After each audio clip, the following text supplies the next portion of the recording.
Welcome in. It's almost time.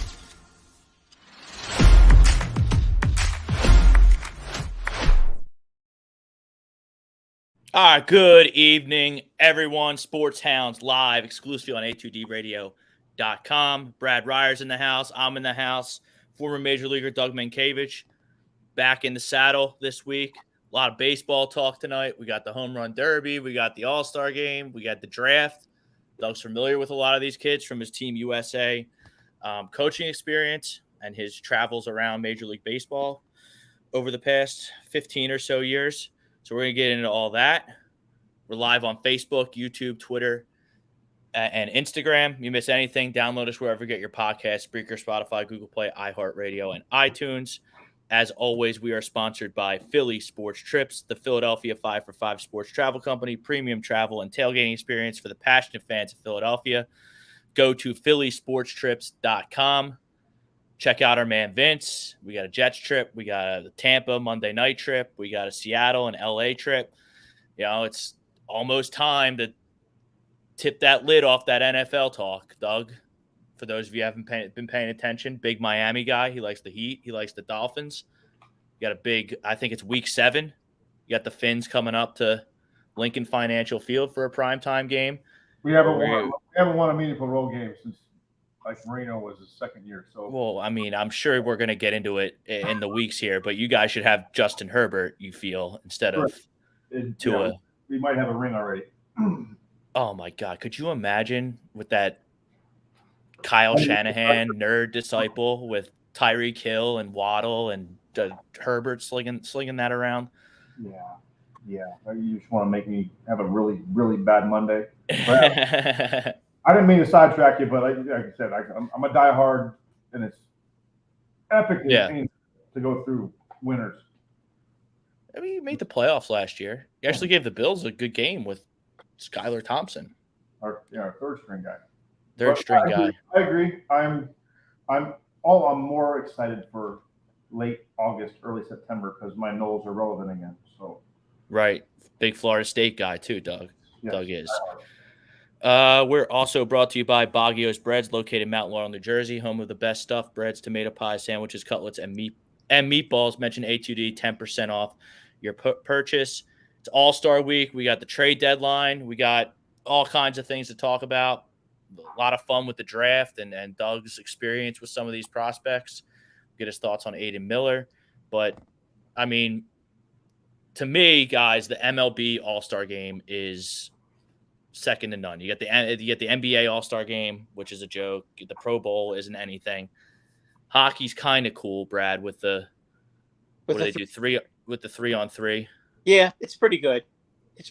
But baseball, you get all those dream matchups all the time, and that's something. If you're a baseball fan, you have to love it because you don't get to see these kind of matchups. It's just I like the pitchers versus the hitters. You know, when you see these great pitchers pitching against these great hitters, I just love to see these matchups and see who ends up winning. You know, coming on top. And now you got these two-way players coming up, like Ohtani. I think a couple got drafted. Like Ohtani's probably going to start the game on the mound and hit leadoff like he did last year. Like that's incredible to me. And he'll probably face Ronald Acuna Jr. in the first game. So, and like baseball, like you can't really dog it. Correct. Like you can go out there in NBA and NFL and just like faff around, not play defense, and then ramp it up when everyone agrees to ramp it up. But like if a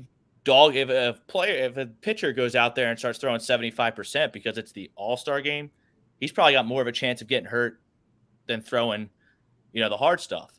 And then the dream match. Well, I mean, these guys, you can't.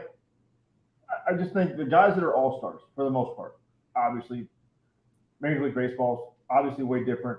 You can lighten up on defense in basketball, like you just said. You can lighten up on defense in football. Baseball, like your competitive nature kicks in where you don't want to get embarrassed. And like a lot of guys that make their all-star game for the first time, they want to get a hit. They want to tell everybody they got a hit in the all-star game. So it makes it's still, they have fun with it, obviously, but when it's time to compete, those guys that's why they're all-stars, because they can dial it in when they have to, and it makes like no one wants to get shown up. So you're right. You can't back off the throttle.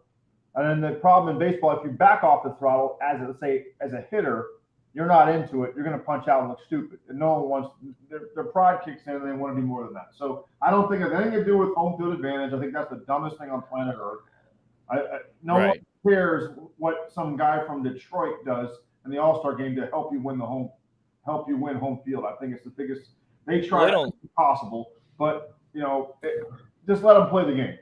Like they care. They compete enough to where it's okay. Like I don't want to get embarrassed on national TV. Well, they don't do that anymore, right? That's done. No, it's done. Thank God. Yeah. I'm just saying, like when they tried it, it was like, okay, now they're going to try it. No, they're not. No. Like, honestly, those guys really, like the guys that go back all the time, they want their 3 days off. I mean, you don't realize 3 days off to a baseball player is incredible. It's a long time. You give a chance to kind of reload. I mean, don't get me wrong, they love going to the All-Star game. They love being All-Stars. But, like, they get run ragged.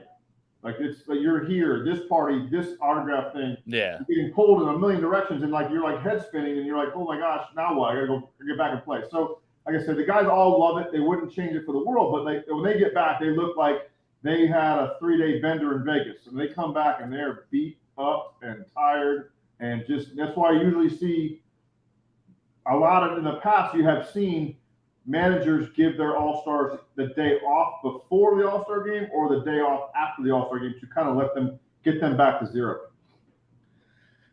That was my first thing my dad ever took me to was the 1996 home run derby at the Vet. It wasn't even at night. It was in the daytime. Barry Bonds beat Mark McGwire.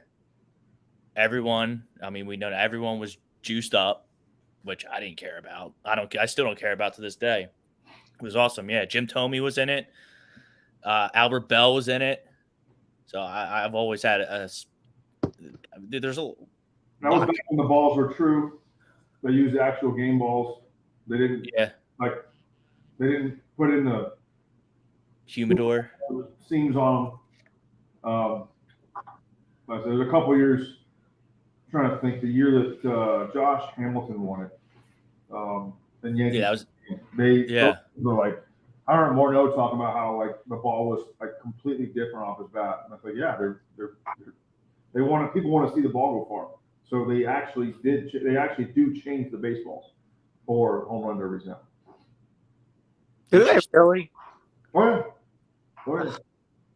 I mean, I guess we shouldn't be surprised at that because like it's the home run derby. They change it. They change it all the time. It's like it's not like it's.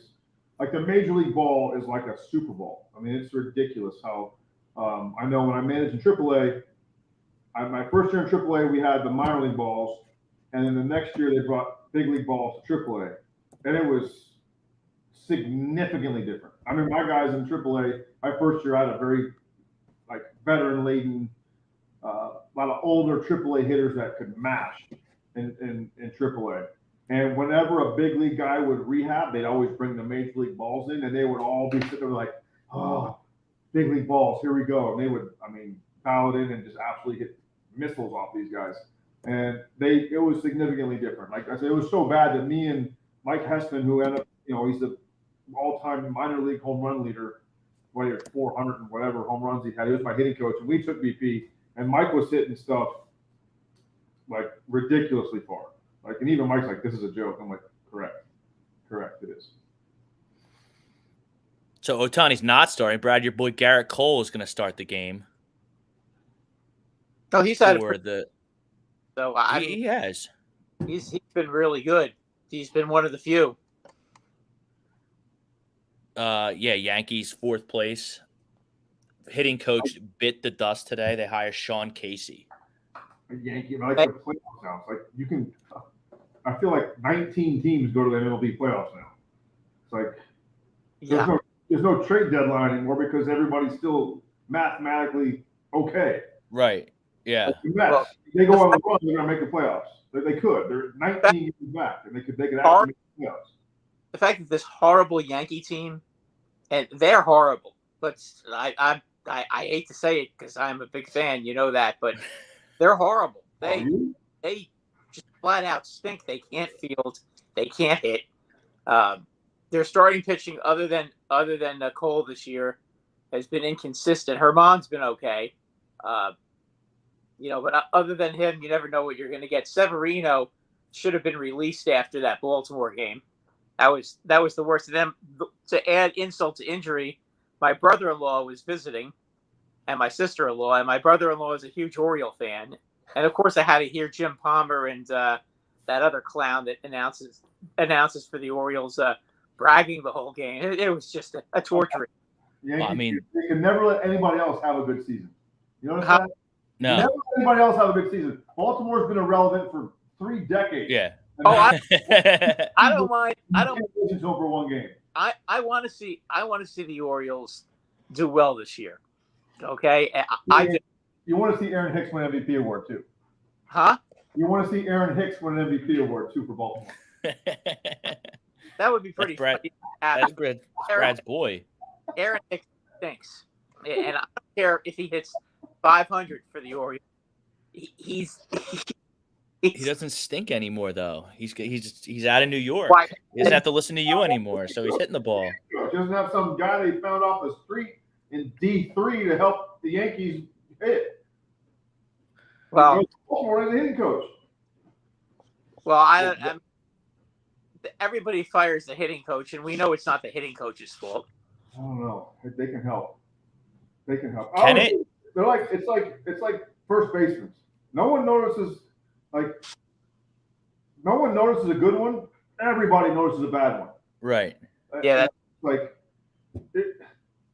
No disrespect, but you hire a guy that's never been anywhere close to the major league level. What did you expect? Like, it's just not smart. That's just not. We've talked about this on Blue in the Face. Like, what do you think you're doing? Are you trying to save money with your hitting coach hire? I don't understand it. Just because they interview well, it's like, we're going to talk about this later. The draft. It's like, okay, there's trust me, like it said, 18 of the first 36 picks were from that PDP last year of high school kids, and there's some kids in there there's a difference between showcase kids and kids who can actually play. I mean, there's numbers guys, metrics guys, and then there's kids that when the game starts, they're going to eat you to win. They're spread all throughout the first round, and time will show the difference between the showcase kid and the kid who can flat out play. Just like coaches who interview well and have zero on the field experience, it's funny how it gets exposed fast. Wes Johnson, right, as his name went to LSU, was the Twins pitching coach for a month. Never coached in the big league, never saw it. The Twins hire him as a pitching coach. He's there a month and he leaves for LSU. Now he's a head coach at Georgia. Great for him. It's not a disrespect to him, but what do you expect? It took him a month to realize, what am I doing? I have an opportunity to go back to college where I have longevity. The difference between, again, you can't just hire because they interview well.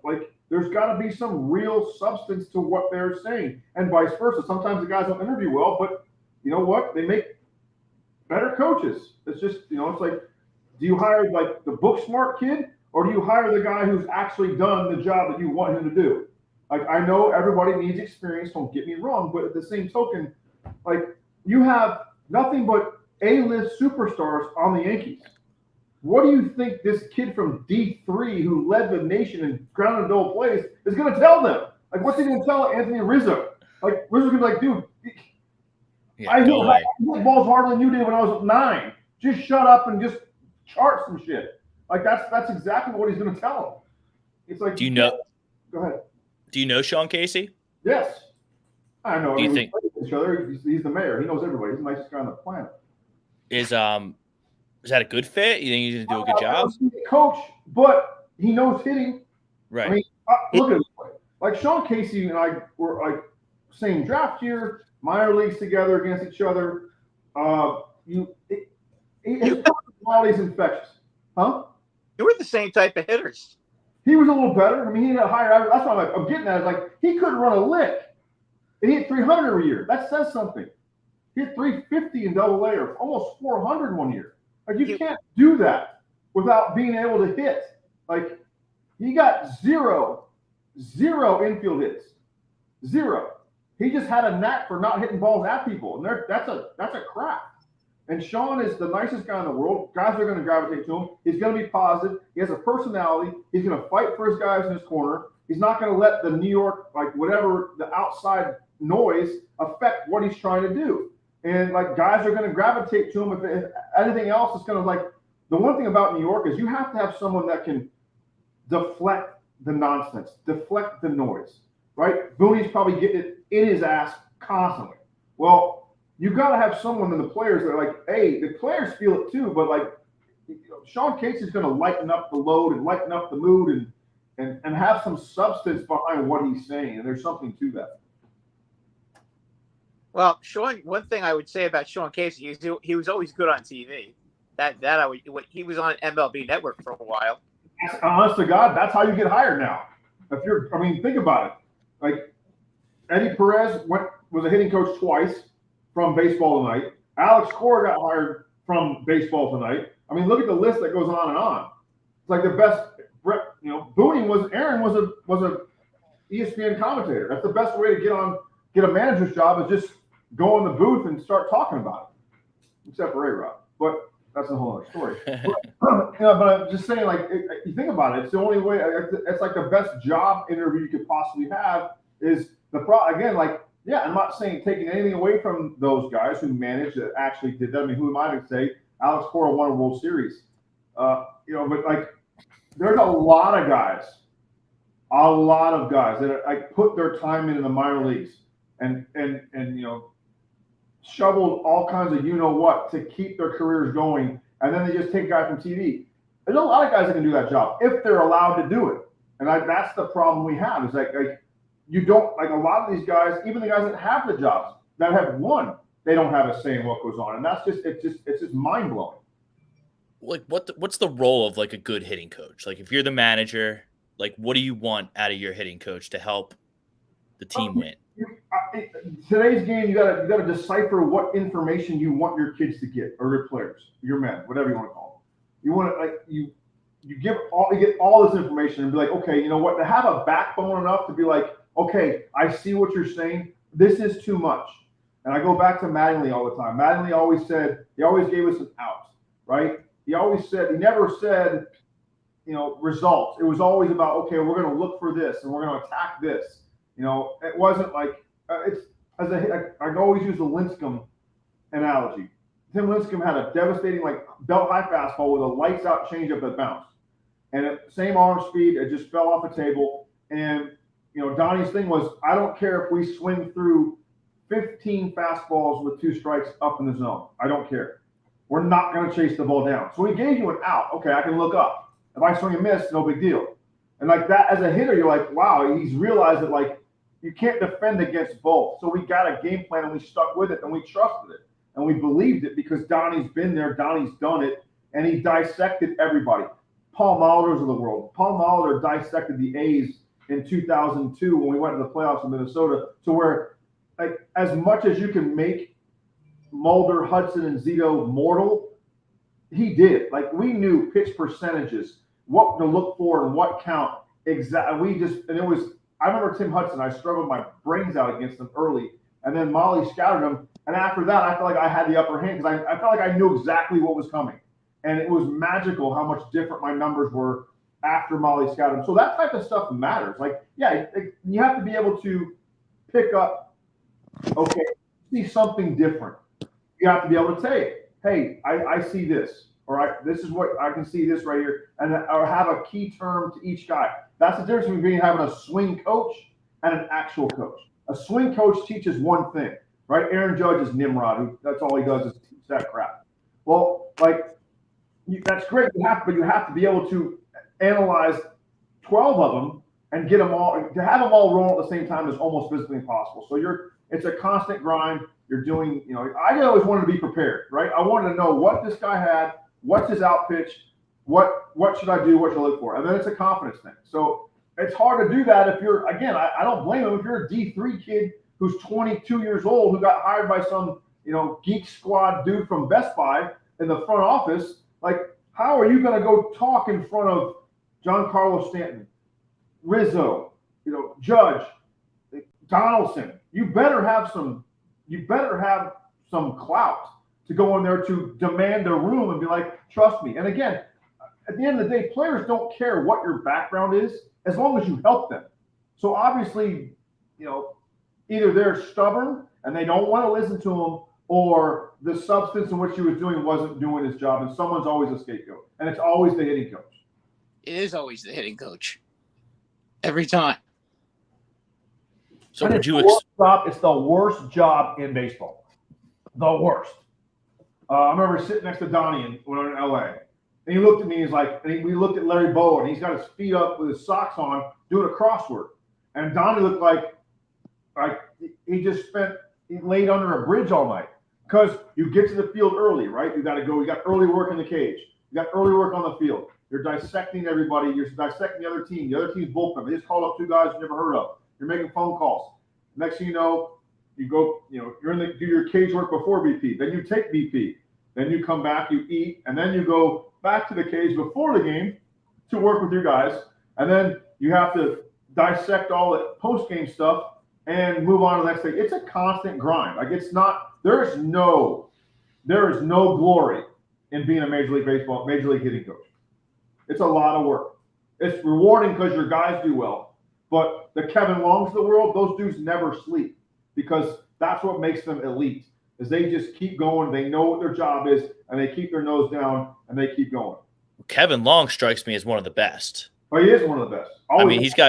He's got Christian Pache. He's got him hitting now. Marsh, he's fixed his swing in an off season. I was lucky. When I was in New York, I had Donnie and Kevin Long. Who can argue with that?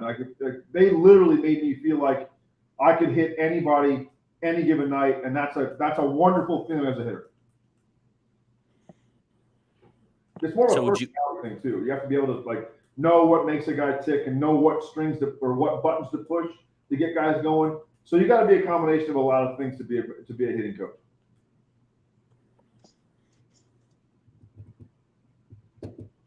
Four, 5, 4. I'm trying to get my bet in for the home run derby here. Who do you? It's not working. Personally, you know what? No, that's a sign. That's a sign that it's not working, because I'm probably just going to lose. I wanted to take my man Randy at Rosarina because I love his swagger. No, you just can't give me the money. Just give it to me. Just donate to the show if you're gonna do that. Yeah, and I can't bet on Pete. I can't bet on Pete Alonso. Why? He's gonna win, probably. He always wins. That dude's got he's made for home run derby. That kid, you can't break him down. He's just a freaking animal. Well, they were saying that the guy who pitched to him the last couple of years isn't pitching to him tonight. I don't think it matters. You don't think it matters? It does help. Don't get me wrong. Right. But there's got to be a guy that he's used to facing that he brings. Trust me, he cares about that. He wants to win. He wants to be that guy. And he wins every other year, but I would think that I would think a right-handed hitter would win it this year in Seattle. Right field's pretty steep. You don't get many cheapies, which the ball's juice, I get it, but left, it goes a little better to left in Seattle than it does to right. And the Mets. What's that? Is there a left-handed hitter in it? Or do they all decline? I think it's all righties, isn't it? What's Garcia on the Rangers? I don't know what he is. Adolis Garcia is right-handed. I don't. That's sad. I don't even know all the guys in it. That's the one thing too. I don't like how you can just be invited to the home run derby. It used to be, if you're an all-star, you're in it. Yeah. You can't just grab some random dude. Dave King would have won 30 of these things. Yeah. You have to be an all-star to freaking go in on this. I think they're all all-stars now. I know this year, but in the past they haven't been. Yeah, you're right about that. It's Vlad. Vlad's a righty. I think Luis Robert from Chicago. That dude is bombs, by the way. He's so good, and he finally put it together this year and stopped getting hurt. He's in it. Randy's a righty. Pretty sure Adley Rushman's a righty. He is. Julio's No, Rushman's a switch hitter. So he's switch hitter. So he'll probably hit right, I would assume, in this, according to Doug. And then Mookie Betts is in it. Pete Alonso's in it. Julio Rodriguez is going to be the hometown guy. I give credit to Alonso to do it again, though. Like that, I mean, that's how physically different he is. Because, I mean, that takes a lot out of you, especially the way they do it now. Like, that's a lot of swings, and that's a lot. That does a lot to your body. I mean, well, don't you think it used to be worse when you had to go like the full 10 out? Because now you can just stop if you beat the guy. Yeah, but I mean, save some swings. You don't have a time limit, so it's like 10 outs is 10 outs. You know, well, no, don't they do it? I don't even know the rules anymore. They used to do like you get 10 outs. Yeah, it wasn't time, so like you could correct. Now it's time. It's boom, and like people like don't understand how much pressure is the BP guys under. Like that's an art in itself. Like that's like honestly, I could play a game tonight in front of 100,000 people and not be nervous 1 second. If I had to throw BP in front of 50 people, I think I'd crap down my leg. It's just and I used to throw BP to my high school all the time to go to spring training. It's just I've always had. It's amazing how these guys can go up there and throw BP to these guys. They not only get hits, but hit homers. Like that's right. Because these guys that bring their dad, like Mo brought his dad one year, Bryce Harper's dad threw BP. That's amazing. Like that is like the coolest thing on planet Earth. Like that is really, really, really to have your dad be able to throw BP on that stage and win. That's it's insanity. Little things like that stick out to me.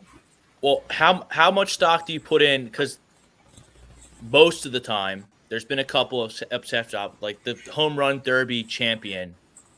You know, he tails off in the second half a little bit. Because you're gassed. I mean, not only you're gassed. I mean, I challenge anyone to, when they start, get up and swing a bat physically as hard as you possibly can for that long, and then sit down, and then crystallize, and then get up and do it again. And then that's not even the swings they're taking in the cage to get ready. And then, you know what I mean? Like, I challenge anybody to do that. If you take a round at 10, there's a reason why, like, rounds in batting practice are 5 to 7 swings. They're not 15 because you're gassed. And these guys are freaks. I mean, it's like, it's amazing. That's why it's all like, you always look at the guys that are like smooth, like back in the day, Griffey, Bonds, like they're like McGuire. Like he just looked like he flicked the bat and the ball never came down. You know, Bobby. You know, Bobby won it one year. Who could hit bombs. Yeah, he. I think he won in Detroit, which isn't. Yeah, which was not easy to do. Detroit's another one of those places where it's a long way for a left-handed hitter, and it takes a lot out of you. It's physically demanding to do the home run derby. I think he kind of like started that because like he didn't do anything in the second half of the season after that year. I think it was 05. Because you never get a chance to kind of recover. Because you forget that, like, they have tonight, right? The home run derby's tonight. Yes. You have the game tomorrow. You got to take BP, get stretched, throw, run, whatever it is. Take BP again in the cage. And then after the game, you fly home. So you get like a half a day to recover where you're kind of like, ugh. And then crank it up the next day. So it's physically demanding to do that home run derby. I mean, you go to a batting cage, Doug. I can attest to what you're saying because I mean, I used to play softball the day before I used to play every Sunday morning, and on Saturdays I used to go to the batting cage and hit like 60 softballs. I'll tell you what, I was tired. Mm-hmm. I was tired after the first 20. It's hard. At you, you know, you're like you're swinging, and you know, you do get tired. You're right. It's usually, I mean, you look at the bigger guys. The bigger guys generally win. I mean, because they're like, I looked at you take a guy like Vladdy Jr. Like at last year's home run derby, he would look like he was about to faint, and I was amazed he made it that long. Like even though he's a bigger dude, like That's a kind of a max effort kind of swing. Kind of, if you know, that's why Alonso looks like he's just taking regular batting practice and the ball doesn't come out. McGuire, right? Barry, back in the day. The guys with the smooth strokes, you know, that there's something to that. And it's the max effort guys that fall out of place a little bit. They get out of that little rhythm they're in, and it's hard to do. Well, your first baseman on the Twins, when you guys had what's his name, the great catcher. Morneau. Yeah. I went to a Yankee Twin game one time, and and my buddy and I decided just for one time we were going to sit in the mezzanine, okay, just for fun, in right field instead of down in the porch trying to catch home runs. And when he got into the batter's box, he was sailing balls into that mezzanine. Almost every ball went. None of them went into the porch, Doug. Everything went into the mezzanine. And he hit it so hard the ball would hit a seat and bounce right back on the field again. He hit balls like 5 feet off the ground that just would knock a seat over. Like I said, I remember in 1999, my rookie year, the Twins drafted him, I think, in the 3rd round, and they brought him to the Metrodome to take BP. And I watched this kid take BP, and I literally went, okay, 2000, 2001, 2002. I said, okay, so I've got about 3.5 more years here, and I'm gone. Because this dude just, I mean, it was a high school kid just blasting balls in the upper deck like it was like he was just hitting fungos as a second baseman. I literally remember sitting there going, it was nice playing with you, because we were all watching. It's like, nice playing with you guys. Like, I got about 3.5 years left with you guys before, whenever this kid's ready, I'm out of here. And, you know, like I said, he was, you know, he wanted to be. Well, yeah, that's what Richard Sherman said this week. Richard Sherman, the corner in the NFL, he's like, yeah, I tried to cover Devontae Smith last season, and I just wasn't happening, so I hung it up. Exactly. Like I knew there was going to be 29 other teams that if they needed a first baseman, I was going to be on Craigslist whenever Justin Morneau was ready to come play. Now, is that how it went down? Like he was ready, and then you went from Minnesota to Boston, right? Yeah, it was more a guy named Lou Ford, an outfielder, that got kind of had a really good year, and I was scuffling. I just came off wrist surgery, and I was having a bad year. Not a bad year, but it wasn't a year I was used to. You can say it was a bad year. And the one thing I never understood was, okay, well, you let David and I play on the same team in Minnesota. Like, right. Like they always fought. They wanted me to be David and David to be me. Meaning they wanted me to hit home runs, and they wanted David to be a better fielder. And I'm like, well, you can have the best of both worlds. There's a DH for a reason. And Tom Kelly didn't believe in young DHs. But, okay, so then David and I, the 1 year we played together, actually 2, the 01, 02 we played together, we were in the playoff hunt the whole time. And in 2002, we boat raced everybody in the division.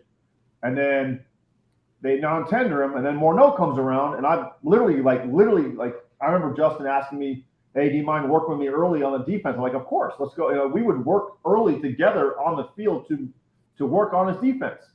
And we would go out there, and people were like, what are you doing? I'm like, look, this is what the big leagues are all about. The big leagues are about passing the torch to the next guy. Like, there's room for both of us on this team. And for some reason, it wasn't happening. They didn't have it. And I remember the day that I got traded, I looked at Ron Gardenhire and Terry Ryan. I said, you're not going to miss me now. I go, but I promise you, when you open up in Yankee Stadium in Game 1, you're going to wish you could have put my name in the lineup instead of Lou Ford. And I'll never forget this. As long as I live, when I'm in the Red Sox, and it's like before Game 7, the Minnesota beat writer, Jim Suhan, walked up and he goes, I have a message from Gardy. And he goes, you're 1,000% right. I'm like, exactly. Like, whether or not I have a good year or bad year, like, it doesn't matter in the postseason. Like, certain players are going to shit on themselves because of it's Yankee Stadium. I didn't give a damn. Like, I was like, I lived to beat teams like that in the playoffs. I've already been there before. We were there the year before. So it's like, it's just another game to us. And sure enough, but it's funny how that happens. They just, you feel it, I mean, like, not so much anymore because, I think first base is a little different because there's only really room for one of you. Whereas, like, you can be a middle guy and you can play around. The middle guy can play third, play second, whatever it is, and outfield, whatever. But for first base, like I knew. I always joke. My line I always use. I fended off one MVP. I couldn't fend off two, with Ortiz, and I couldn't fend off Morneau. So, and then I went back and played with David again. We won a World Series. So, it's part of that's passing the torch. I got my shot as a young guy in Minnesota because it was my turn, and that you can't get mad. And of course I wanted to be a Twin my whole career. I didn't want to be this guy that bounced around, but you just realize I got my shot and somebody helped me, and that's my job I felt like it was my job to help the guy that's going to take my place too. Do you think most people think like you think, or most people think that, what am I going to do? Train this guy to take my job? I'm not doing that. Oh, I mean, it's not the player's fault. You know what I mean? Like, I get what you're saying. Like, people, I had really close friends like, why are you doing that? I'm like, well, Justin's a good dude. I like Justin. And he asked me for help. And, we're teammates. Right now, we're teammates. So I think it's different in football. It's different in basketball. I get it. And if Justin was a arrogant, jerk, I wouldn't have moved off my chair. But I like Justin. I thought he was a good dude. He's Canadian. They're just a little off. I get it. I played with one that played for Corey Costa. He was off too. But like I didn't, it's like, I never felt like I moved to the outfield a couple times when we had guys in AAA that got hot. Todd Sears came to mind. He had a great couple, like a month and a half, and we brought him up to the big leagues, and I went to right field. It's like, okay, well, Gardy, I know we had at the time we had Torrey in center, Jock in right, and Shannon Stewart was in right, and we had a DH with Lou Ford. I get it, but you can never have enough good hitting because someone's gonna falter. They never asked me to go I played outfield when Todd Sears came up. They never thought about putting me over there. Never asked. It never came up. And I moved around for guys before. That's, I don't know how many guys would do that in today's game. I don't know. But I guess I always felt like I felt confident enough that, I can go play somewhere else too. And I didn't worry about just a Twin. Let's get to some comments here. Creative Window Design sponsors the comments, serving New York, Pennsylvania, New Jersey, Florida. We are fully authorized Hunter Douglas dealer. Contact Jeff at 609-226-0391. Free consultation. Tell him A2D Radio sent you.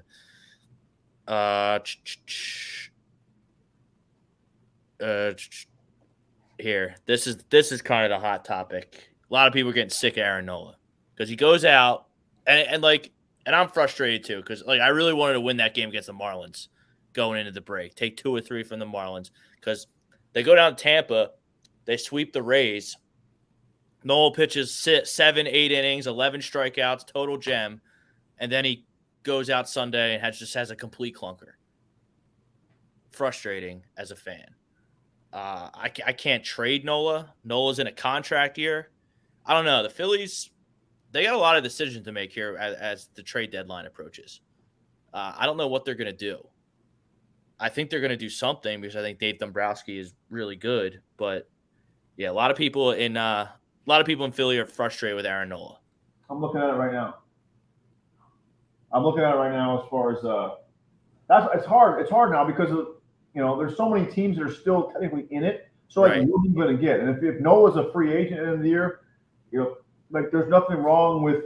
I know some teams that will, if it's their walk year. I know it's not, 1996, but I remember Rick Aguilera. The Twins let go of Rick Aguilera, went to Boston. He turned around and came back and signed the next year. So you get a player, know he's going to come back. It's happened before. The Yankees did that, Brad, with Chapman, didn't they? Yeah, it happens a lot. Which, if a guy likes where it is, that's where communication is huge. And that's why I think it gets lost in translation some places and a lot of places where you're like, hey, we're thinking about dealing you. Like, what are your thoughts? Like, do you not that the player is saying it, but we love to have you, but we have a chance to get X, Y, Z for you and give you the contract you wanted being a free agent. So there's a lot of stuff that goes on. And then if you're honest with the guys, I'm not 100% sure I'm going to trade you, but this is what I can get for you right now. And, I just don't feel the way we're playing this year. It's gonna, we don't have the right. It's just not the feeling we're having. There's a lot of stuff that goes on, and that's where I think the game. I get the whole added playoff spot, but it really sends a wrench into who you're going to get for what and when and why, and it makes it really hard because I mean, think about it. Right now, how many sellers are there? 3. I mean, you got to think the Nationals, the Rockies, Washington, the Rockies are always selling. The A's are always selling. Kansas City. They had. What about Detroit and Kansas City? But Detroit's 5 games out. That's true. Detroit's in the Central, though. True. Detroit. I'll tell you what. If Detroit had a hitter, there's an 18U team somewhere in the upper Midwest that could be in 3rd place in the American League Central right now, and that's the honest to God truth. Like there's a travel team somewhere that would be 4th in this division right now. That's how bad it is. There's only one team. If Detroit had a hitter, If Detroit had a hitter, I don't think they'd be as bad as they are. They need that one guy in the middle of their lineup. I'll never get it there. That park's too big. You're never gonna get. I mean, they tried with Juan Gonzalez. They had to overpay for Juan.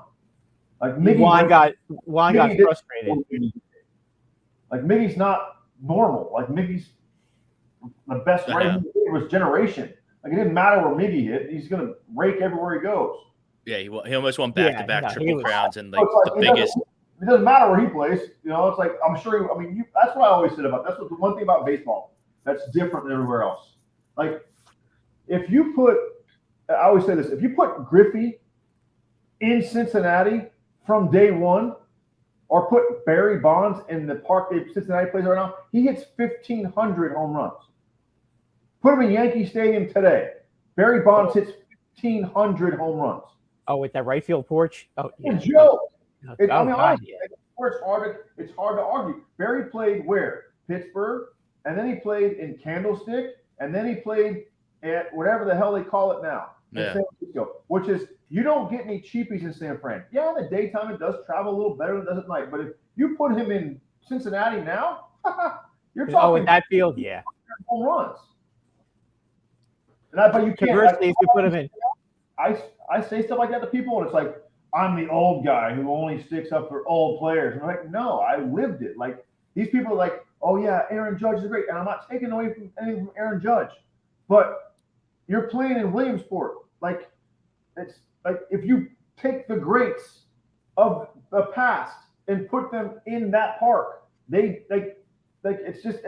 where baseball's so unique and why it's so amazing, because people can argue all day long about certain generations and certain time frames, and ballparks change. And if you put this guy here, there's always so much what if. Basketball, the free throw is always what? The same distance from the basket. The basket's always 10 feet, right? Football field's always 100 yards unless you play in Canada. Like everything's the same. Weather is the only thing that's different in football. The only thing. Baseball, you got park, different. There's all kinds of stuff. So it's that's going back to what we brought up. Like Oakland's a seller, but who wants any of those dudes? Like there's no one there to take. Maybe Peter Fairbanks, maybe. Yeah, but other than him, right? It's just what are you going to take from a 20-win team? Yeah, he's an all-star. Bless his heart. I didn't make an all-star team. Go good. Another guy I managed and coached became an all-star. Great. And I hope he goes somewhere else. But it's like, you look at how many teams.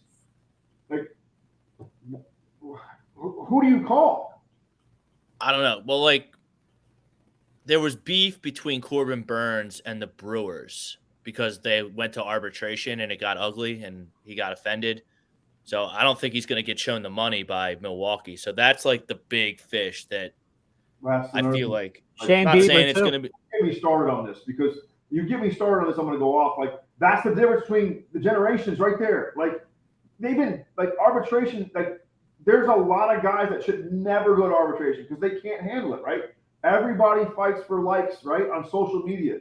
Like But you can't have the alternative. Like if you want likes, you're going to get some flack from some people. You're not going to please everybody, and then they get all butt hurt, and then they block you. It's like you can't block your GM from your arbitration case. Like there's information that you don't want to hear. So don't. Well, like what? Hold on now. So like most of these guys seem to settle, so they don't go to this. Correct. Go to like the actual arbitration hearing where the team's on one side and the agent's on the other. Well, there was 2 outs in this big spot, and he let up a home run, and so we're only going to pay him $11 million instead of $13 million. They tell you some of the things you don't want to hear. But I was literally hypothetically reaching for the door. I'm like, did you ever have to go to the panel? I was reaching for the door, and they finally came up and gave me my 2-year deal I wanted. But it's like I was from the school of like, look, my dad rags on me every day of my life. Like I know what my shortcomings are. What are you going to come at me with? You don't hit homers. No shit. You got me. Like I want to hit homers too, but it's just not who I am. But like, is that all you're going to come at me with? Okay, I got it. Like you can't say anything that's not going to hurt me. It's going to hurt me. Or some of these guys, I've seen grown men, some of the toughest men I've ever played with, come out of there like they look like they just watched Terms of Endearment for the first time and they're bawling their eyes out because they can't handle it. And it's like, but you have to understand it's a business. And then like the worst part is they bag on you, then you walk out like, so great to have you back. And you got the bitterness. I mean, look, it happened to Derek Jeter, right? Who can say anything bad about Derek Jeter? He's arguably the most likable player and one of the, if not the best player in New York Yankee history. Oh, he had one hell of a fight with Cashman that one year. Guys after that. So it happens to the best of them. But you can't hold that against the team afterwards. You can't be bitter for that long. Like you still got to play. Well, Corbin Burns been top 5 in the Cy Young in the NL for I feel like 2-3 years, at least 2 years, and this year, he's doing good. Yeah, but they're a game back. Like where are they going? They're not going to let him go, right? Well, I don't, because you get the compensatory pick. They'll get a compensatory pick. They did like what's his name go last year. A lot of guys like pretty much wasted their picks. A lot of them. Wasted their picks. I only watched the first 2 rounds. I was like, literally sitting there going, "Oh my gosh, they really just took that kid." Okay, like who's going to develop that one? I would just chuckle. But that's a whole other topic. But that's my point. Like if you're 8.5 back right now, hypothetically, right? Let's just take. Here, I got the standings right here. 7 games out of the wild card. You know what? Knocking off 7 games for a playoff spot. That's a good 12 days. You can do that in 12 days. Like that's what I mean. Like, yeah, unless you're in the NL East and you go 21-7 and lose 4 games, like you're the Phillies. Well, that's what I mean. But look what happened with the Rays and the Orioles. The Rays go and lose 7 in a row, and the Orioles win 5 in a row, and now all of a sudden, the Orioles are 2 games out when they were 8 games out. When they lost 6 out of 7, and they were 8 games out. They're a game out. The Orioles? They're 1 now. The Yankees are a game out from the wild card. Oh, I was just talking about the Orioles and the Rays. Yeah, the Yankees are a game out. Huh? Why can't I have? Yeah, right.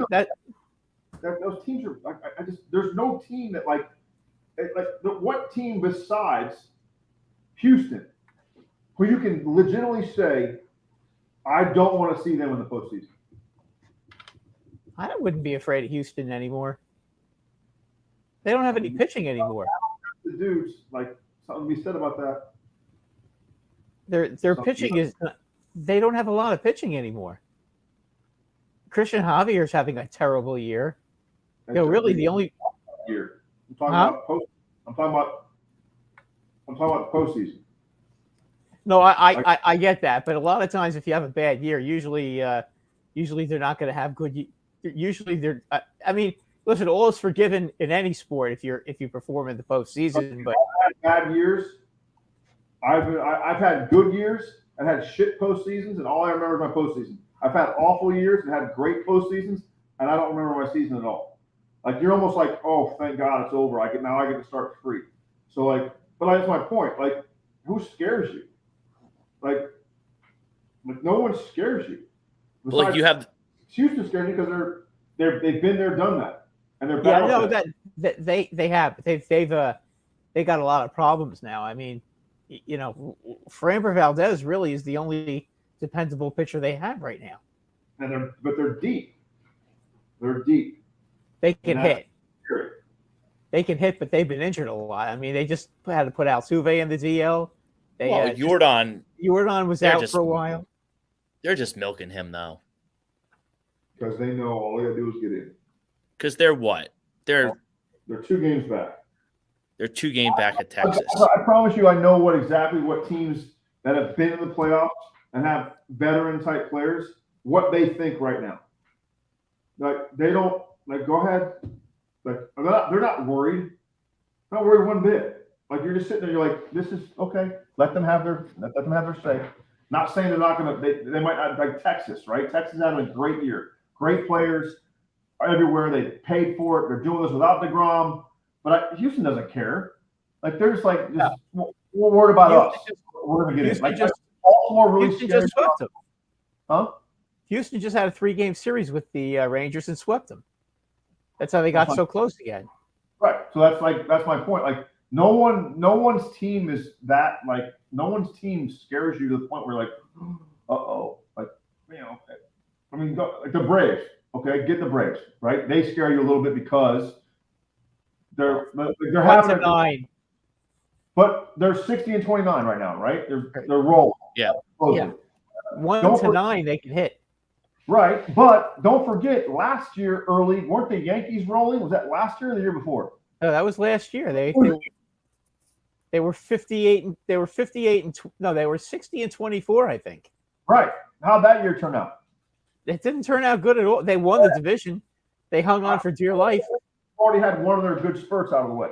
Not to say they're not built for this, but like we'll see. The team they won the World Series with is not this team. They're not going anywhere unless Judge comes back, and Judge is red hot because they're awful right now, and I don't see anything changing with them. It has nothing to do with their offense. That pitching's not good. I mean, but they're only scoring 3.5 runs a game. Well, that's why your hitting coach. That's why your hitting coach got fired. Right, division hitting coach, who's probably had a ton of followers on Instagram. That doesn't help you at a big league clubhouse. No, that's true. It doesn't help you with a bunch of all-stars. No. Yeah, there's Joe chiming in. Phillies overcame a 7-game deficit in 17 games in 2017. Correct. So, like, a good week, and then everything changes. What is it, August 1st is the trade deadline now? Yeah. I think it's – what's it like as a player? 2.5 more weeks? Give or take. Now it's exciting because you get a lot of lateral moves, right? You see teams trying to fill in the holes. Like, it's not so much – it used to be, right, the teams that are out of it, like a dump salary. This guy's going to be Nola's going to be a free agent. Let's get something for him before we lose him, right? Before all the picks they would get back, all that stuff. Now it's like, okay, how can I fill a hole, right? How can I got to find the right guy to fill where we're deficient. And that might help another club. So like, it's more like to me, it's more like NFL-y, right? Like it's more, they move guys to kind of like fill a hole, or it's not so much as a salary dump. But they're trying to find ways to, like there's a lot of more interesting moves now, just because you might go from like, when's the last time a trade deadline, a guy went from a team going to the playoffs to a team going to the playoffs? It didn't happen that often. Right. Now it happens all the time, or it should, because most teams are in this thing.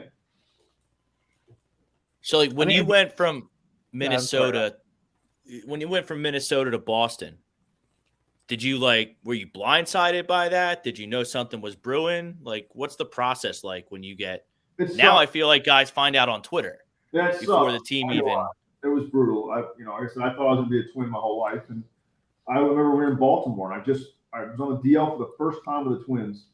My wrist was just not good, and I had surgery the offseason before. Long story short, they wanted me to go stay in Minneapolis. So the team was in Baltimore. I flew to Baltimore on my own dime, walk in the clubhouse, and just happened to, out of habit, I always looked at the lineup card. I looked and I walked, and I was like, I saw my name in it, and I was like, huh? Like I didn't even think I was activated. I was in the 3-hole against Eric Bedard back in the day. And Eric Bedard, Eric Bedard was tough lefty. I like getting lefty pitching. I could not pick up the ball in Camden, and I could not pick up Eric Bedard. So it was like a double negative. I remember like looking at like, Cardi, what's going on? He's like, well, we got to prove you're healthy so we can trade you. And I was like, come again? Like, I know I'm having a bad year, but like, what happened to the, I hit 300 2 out of the last 3 years for you and made the playoffs and whatever. I was kind of like shocked. And so like from that time on, and I know what Gardy was trying to do. He was trying to be professional and let me know whether I was not a left field, but I should have took it differently than I did. But I was like, how dare you? And so left me hanging for like 2 weeks. One day I was going to the Pirates for Chris Benson. Next thing I know, Boston comes in town that Friday night, and Nomar's on the other team, and I've known Nomar for a while. And Nomar's like, I heard we might be teammates soon. I'm like, well, that'd be awesome. Hopefully something comes out. And next thing you know, I get traded to Boston, and Nomar's packing his bag, and I was like, oh, I thought I made sense for Boston if Nomar's your shortstop. We brought Orlando Cabrera over, and you could put a bucket over there to catch Orlando. He was so accurate. He threw everything in a teacup. Right. But and like you're right. Twitter now, everybody knows. Like I remember calling guys up in the minor leagues. Like shit, they knew before I knew. Like they knew they were getting moved up to the next level or getting called to the big leagues before I even knew. So like they would literally, I had guys come in my office to tell me they're going to AAA, or they're going to AA, or they're going to the big leagues. And it was like, so when do I get to know that I'm a manager? I think I should know first, but it's crazy. These guys know before anybody else does. We had a comment here. We're gonna get into the draft here, but just to put a cap on the trade. But yeah, I mean, who are the sellers? Like the sellers with legit, like the 2 Chicago teams, maybe. I don't know what the Cardinals are doing. They're like 10 back and not a very good division. And we kind of touched on the dreck of the league. What about the Indians, though? I keep hearing Shane Bieber's name, and the Indians have traded guys in the middle of pennant races that were on their walk year. That's not uncommon for them. Right, so you make moves like that when you're deep as an organization. You might have a guy that's chomping at the bit in AAA that's proved everything you needed to prove, and you need a spot, and you need a slot. And you just think that guy's going to be here longer, or that's how organizations survive. That's how middle market and small markets kind of survive. You just, hey, next man up. This guy's ready. Let's see what we can pull from this guy, and we keep the revolving door going. And that's how Cleveland survives. That's how the whole AL Central survives. Outside of probably the White Sox, who have had higher payrolls in the past than most Central teams. Doesn't seem to help them though. No. Never. Their front office is an absolute disaster. They kind of walked out in 2005. They walked into a world championship, in my opinion. They made the right moves. They signed AJ Brzezinski, and the rest is history. And they had the staff. They had the guys they needed to have. They had Creedy at third, and they had some Konerko at first. But like they never. Jermaine died. It was like a culmination of AJ kind of set the tone for that last little piece they needed. But they had good years, but they never had a decent year after that. Well, Konerko is always good. I always liked him as a ball player.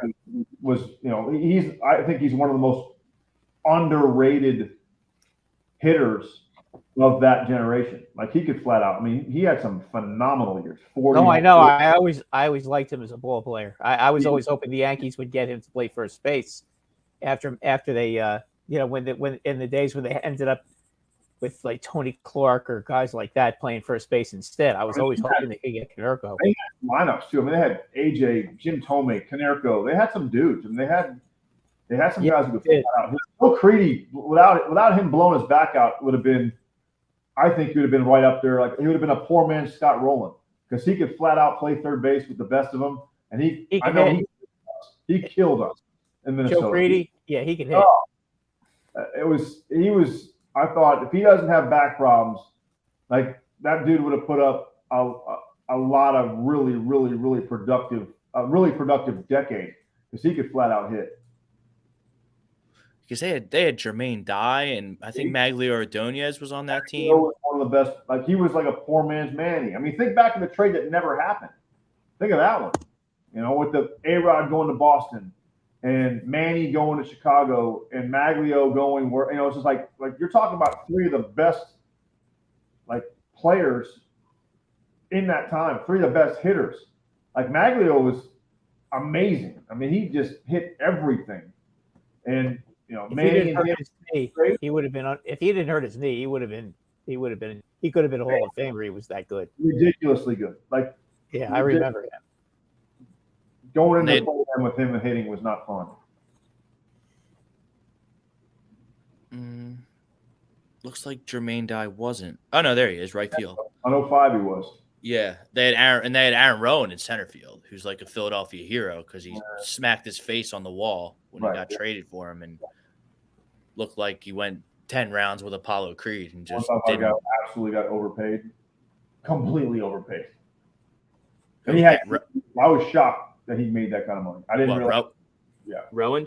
Yeah, I wasn't. I just as a player, you're like, damn, really? Yeah. Really? Why can't they overvalue me like that? Oh, I mean, not hate, but I just felt like, and that's when I honestly, Aaron Rowan's deal was and it was, you know, probably midway through my career where I was like, damn, man, like center fielders get paid. Like I never really dawned on me because like you knew Torrey was going to get money. Torrey was always the best of the group that we had, and we knew Torrey was going to make his money. But I was like, damn, man, like he makes more than Torrey. I'm like, man, I don't know about that. Like Torrey, I love my guy Torrey, but I wasn't trying to be that. You never wanted to be one of those guys that you know hated on dudes because they got paid. But I was like, damn, man, like you know what I'm talking about being in the right place at the right time. Holy moly, that actually is the thing. Did the Phillies pay him? He was not better. Did the Phillies pay him or the Giants pay him? Giants paid him, yeah. Well, the Giants have been known to do some real stupid things in the past too. Do you remember Barry Zito, what they paid him? Yeah, but Barry was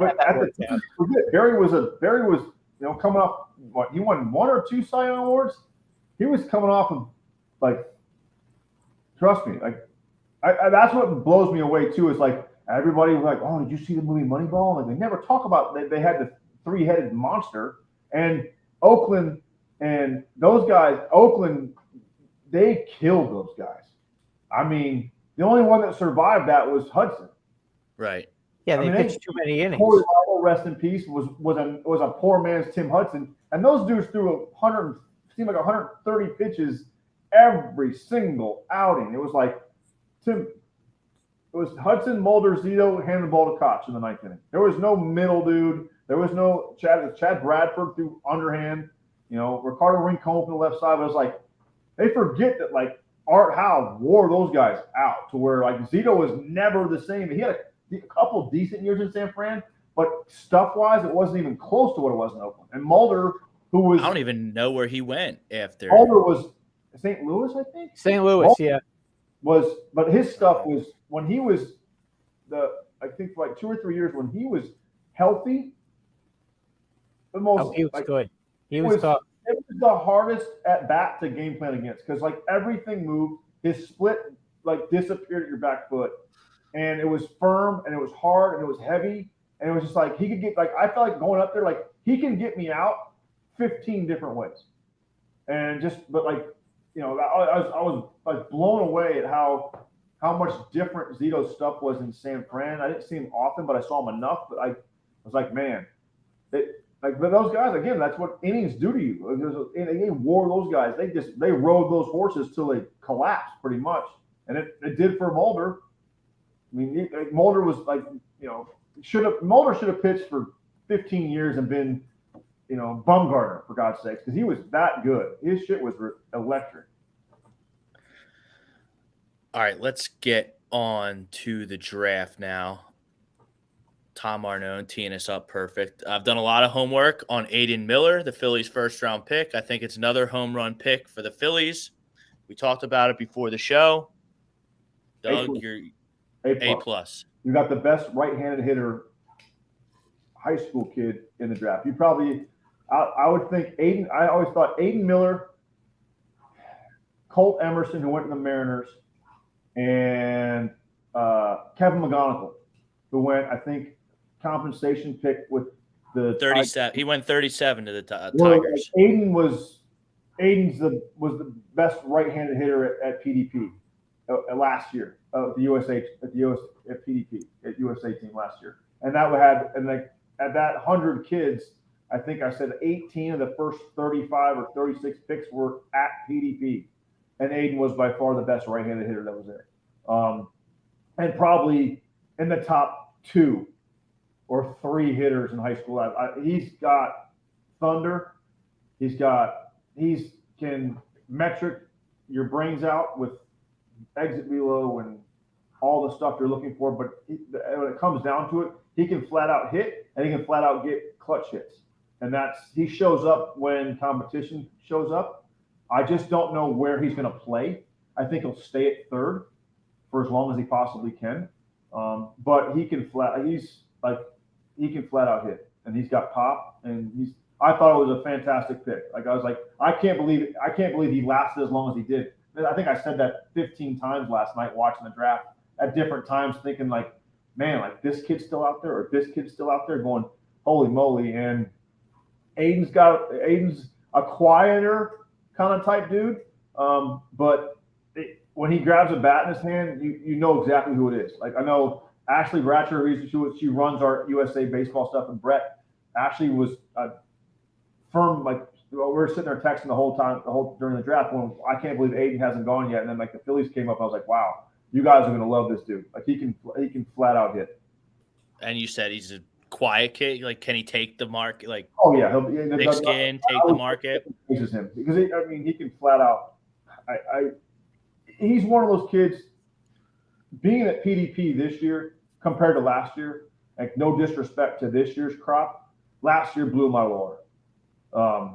And like to watch those guys compete with each other inside of a goal of trying to win was fun to watch. And he can hit. Like I tell you, it's just, I feel like he's one of those guys, like you don't get up from your seat and you have to pinch yourself and remember, like at the time, like he's 17. Like that's scary. Like center field homers and, batting practice at 17 last year, going right center, which is not with a wood. It's just not normal. And I think in order to say he's the best high school hitter in the draft, it's not. I don't think you get a lot of argument from a lot of baseball people with that statement. What about defensively? Obviously, if you hit and mash, that can cover up a lot of stuff. I think he's good. I don't think he's a plus defender. I think there's other guys that were better defensively, but when you put the whole package, he's just like a stick. He's not, because he can do a lot of stuff.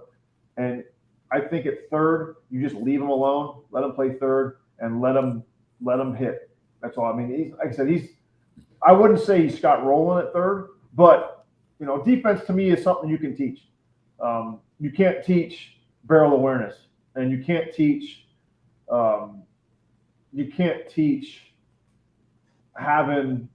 wanting the at bat with a game on the line. You can't teach that. It's either in there. If you can hit, you can hit. I mean, there's a lot of guys that can hit at 5 o'clock. There's not a lot of guys that can hit with the game on the line. A lot of guys say they want that at bat. Aiden wants that at bat. Like you want Aiden to have that. I remember watching the games last year when they were playing the World Championships, and they had like 4 guys that were on that team. They're like, okay, well, I feel pretty good about this. Emerson was one of them. Stone Russell hasn't gone yet, but he's another one.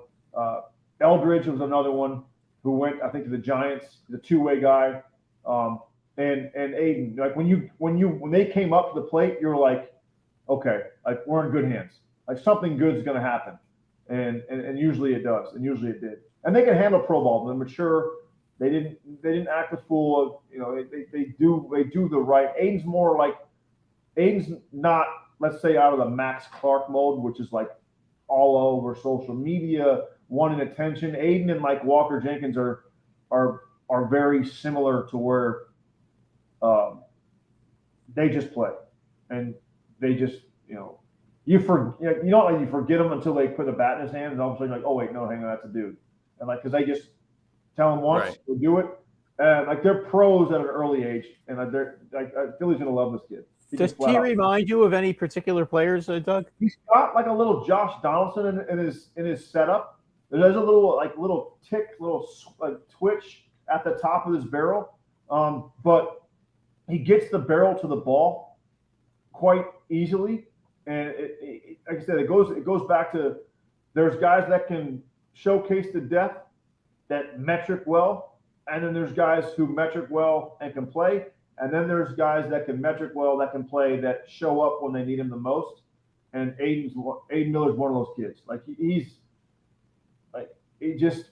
Boy, if you guys got the next Josh Donaldson, you're going to be in pretty good shape. Josh was one hell of a player in his prime. He won some MVPs. I mean, like he's. Yeah, I think Josh is a better defender than Aiden is or can be. Can he be that guy? Yeah, but I think this kid can hit, and he's not boisterous. He doesn't have. He's got like a kind of quiet snarl to him that you like. Like he competes his little ass off, and it's fun to watch. Well, him not being a social media guy, that's fine by me. Yeah, I'd rather have my guys with a stick in their hand than the Twitter. Huge fan. All right, so there you have it. I'm going to rattle off. So they didn't have a second-round pick. They picked another high school guy in the third round, Devin Saltaban. Don't know him. Fourth round, another high school outfielder, Tayshawn Walton. I looked it up. I didn't see anybody else that I had a yeah. Okay. But you always look at. I mean, I think the Phillies do a really good job of they have really good player development people. You look at some of their young guys they had last year. That team went to the World Series. Those guys that takes a lot of. There's a lot of. I always say it takes a village to raise a child, and that's how I feel about some organizations. Just they have certain criteria that they want, and they look for those type. I feel like the Phillies always have really good, and they did for a long time. They always have really good hitters in their system, and they do things right. They play games like the right way. They don't they have a system and they stick with it, and that means something. And it just seems like they have continuity from their let's just say their scouting department and their player development people. Well, it seems like they can really pick out these high school kids at an early age, and we can get this kid. He's young, and we can get him here because Abel. I think McGarry was high school. Right. Crawford went to he was a high school. Painter, he's hurt right now, but everyone keeps telling me he's a stud. He was high school. I don't know. That just A-ball, if I remember, I was managing. They had Crawford, you had Quinn, real fast. Roman Quinn, yeah, he flamed out, yeah. Guys I remember you pay attention to guys he had in it. Like for example, the Braves and A-ball. There was Albies was there, Acuna was there, Riley was there, and I think they had one other guy. And you're just you're going to remember this group because they're just different than everybody else. But your names stick out, and you should always being the manager, we write reports on them and you follow them to see it's not a game, but it's you want to challenge yourself as an evaluator. Okay, what did you put on Roman Quinn?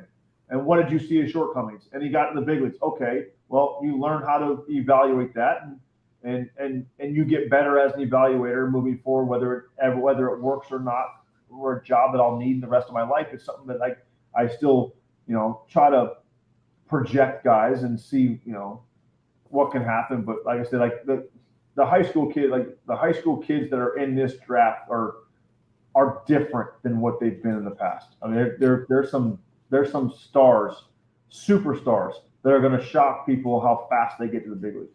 I don't care about you pick a high school bat all day long. The high school pitchers especially make me nervous because there's just more time for them to Tommy John. Yeah, but maybe that's just the Negadelphia person in me. I'm on Twitter with Twins fans, and they took Charlie Soto and with their sandwich pick, I think whatever, the early second round, or their sandwich was second round or second pick, whatever. And he throws 100.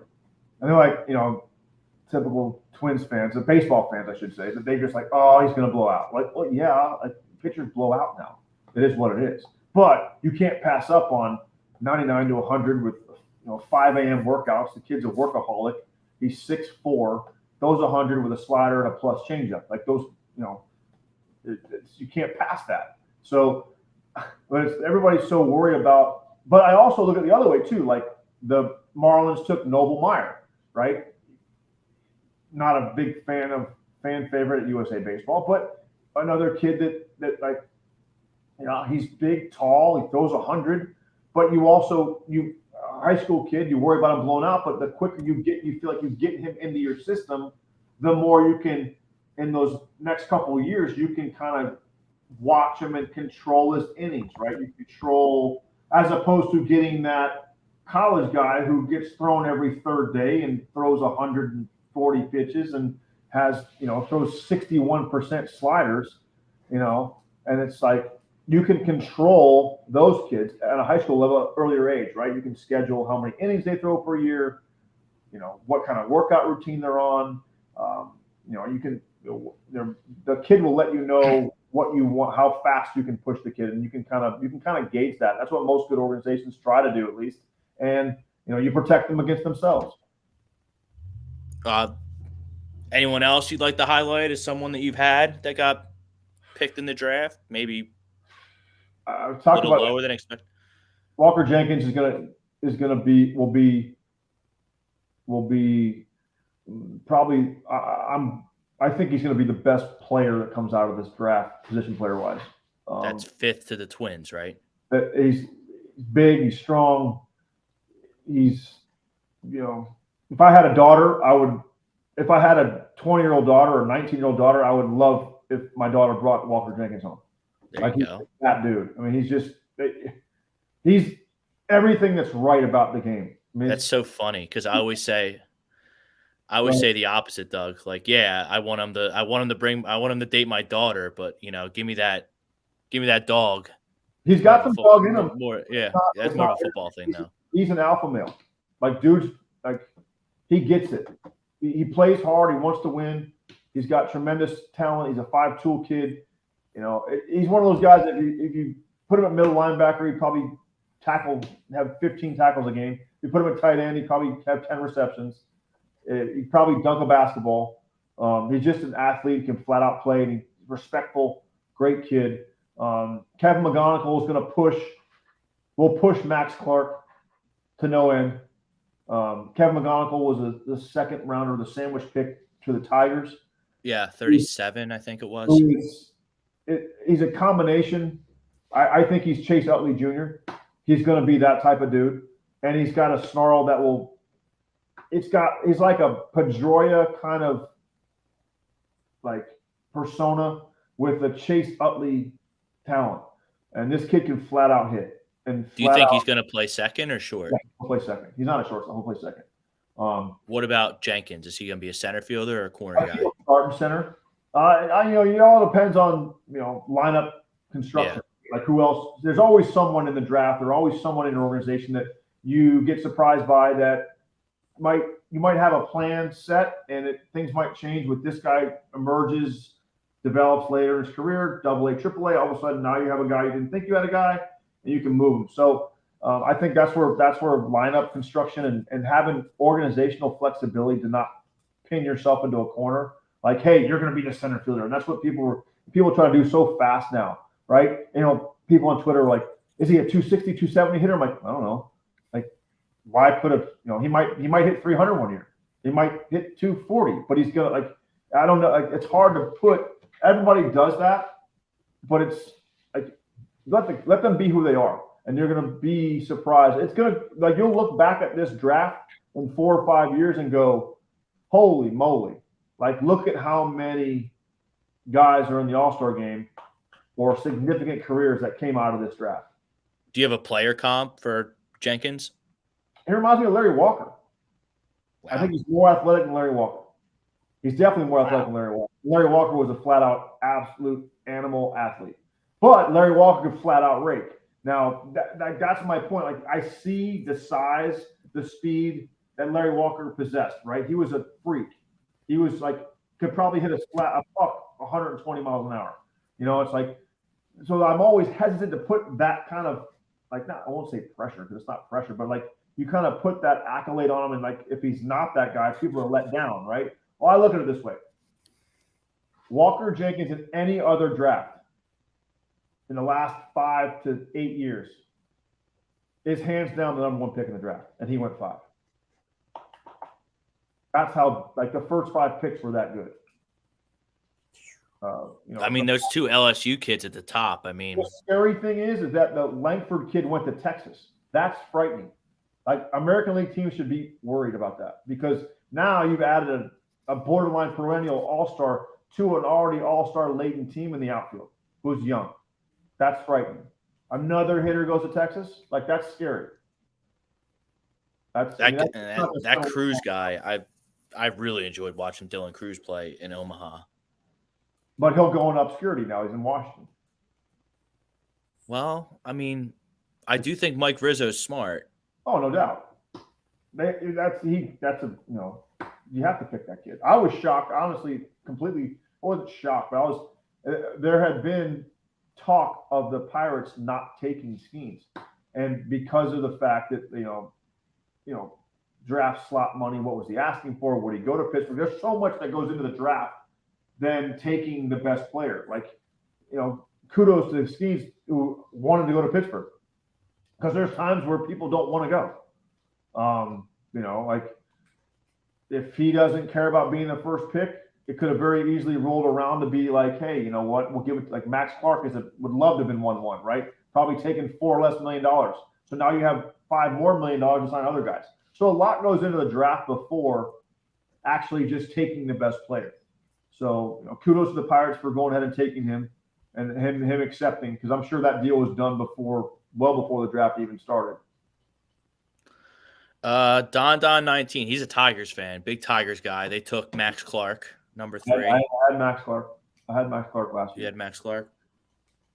I think he's a corner outfielder. I think he's a left fielder. Good kid. The persona you see on social media is different than the way he plays than he is around the guys. We're always worried about, I know, heading into PDP, you're like, oh, Max. And I'm like, well, I just kind of sat back and watched. And, like, because you see, right, you see the hair, you see the crazy eye black, you see the chains, you see the pink shoes, you see the red, white, and blue bat. But all through that, you see a dude who competes, and he plays hard. And I think the biggest concern I have with Max is Max not knowing who he is and what is he going to be. Is he going to be the Brett Gardner type who can hit the ball over the fence but be a pain and steal a lot of bases and be that little grinder hustler? Or is he going to get caught up in trying to hit home runs to where he doesn't get the full capacity of what he can possibly be? It's because Max has the whole skill set to do everything, but it's just a matter of, if I had Max Clark and I was still working for the Tigers, I'd be like, I want you to be the best Max Clark you can be. Whatever that comes, whatever that is, I want that. I don't want you to get caught up trying to be someone that you may or may not be, if that makes sense. Like, there's a lot of guys get into pro ball, they read what the people say, they read the projections. They say, well, he might hit 20 one day. Well, then they spend the next 4 years trying to hit 20, and they hit 220, and they strike out 200 times. Well, that's not really the max benefit you're going to get out of Max Clark, because Max can hit the ball from line to line, and a lot will tell. Time will tell of what when they get their taste of pro ball. For example, like you look at Denny Hawking, who was the manager of the 18U team last year. He tweeted his lineup card last year for the World Championship game when they played Taipei. And it was comical because we chuckled about it because Max Clark hit 7th. And what's his name? Shoot, I just drew a blank. went 8th overall to the Royals. Blake Mitchell, Yeah, the catcher. who didn't start because they played a game earlier that day and they held him back so he could close. So the Royals took him 8th overall, he throws 1/8 to second, and he throws 98 from the mound. So it's like that was on the bench. Like that was pretty scary. Like the fact that like the third pick of the draft, picked him. And there was a bunch of other guys in front of him that went way behind him in the draft. But that tells you how good that team was. So Brad's Yankees, they picked George Lombard Jr. George Lombard Jr., former kid of a major leaguer. Another shortstop for the Yankees. I feel like the Yankees just take these guys just to trade them eventually. Well, I mean, a lot of teams like that's what I was having this conversation with my son like 2 days ago. It's like how often like I think okay, so there was 40 picks yesterday, one first baseman, right? Everybody takes the center fielder, the shortstop. Because the thing, if you can play center, you can play left or right. And if you take all shortstops, not everybody plays there. So if you can play short, you can move to third, you can move to second, you can move to first, you can move to left, you can move to right. So they want that kind of, athleticism, right? And, George is right up there with him. I think George is very raw right now. The thing that I think is intriguing, which makes him a first rounder, is the fact that he didn't play baseball. I think he took 1 year off and played soccer. There were more major league scouts at his soccer games than there were at his high school's baseball games because they wanted to see him. The speed is real. And don't get me wrong, and there's another one, Namala. I think he went to the Blue Jays. Great story. Signed to go to Florida State. He's from India, I think. I had him last year too at PDP, and he was a very practice player, phenomenal. Once the game started, he kind of disappeared. But you also, again, you can take that leap of faith in pro ball. You're taking these kids at 17 years old. You're thinking they have 6 years in the minor league system before they have to really. They have 6 years when you sign a contract. So 6 years from now before they lose them. So they have control of them for 6 years. And you're talking still, if they get that to that level, they're 23, right? So you're still on the verge, on the cusp of some of these guys, I think people get wrapped up too many times at the speed of when they get to the big leagues. The player will let you know when they get there. If you rush a George Lombard Jr., if you rush a Namala, you're gonna have some hiccups along the way. So patience and understand that we dot every I and cross every T in the minor leagues before we send these guys up. So, have you ever seen Jason Dominguez play? Jason Dominguez. Why does it ring a bell? The Martian. The guy that they call the Martian. The guy the Yankees call his nickname is the Martian. Yankees got him from internationals. He was an international free agent signing. They got him from the Dominican Republic a couple of years ago. He already he hits 430, 440 foot home runs already. He was hitting them when he was 17 years old. This guy plays center field. The name rings a bell. I don't know why I'm drawing a blank right now, but I got too many high school kids in my brain. Okay, sorry. No, it's fine. It's funny when you see 3,000 kids and you try to remember each one.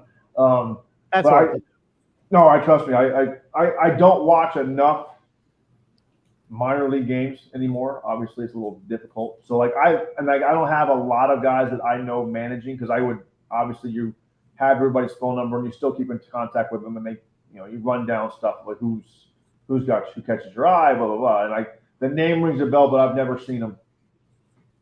Okay, just well, how did camp go this year? I think they're deeper, but they're not. They don't have the star power that last year's team, and the draft proves that.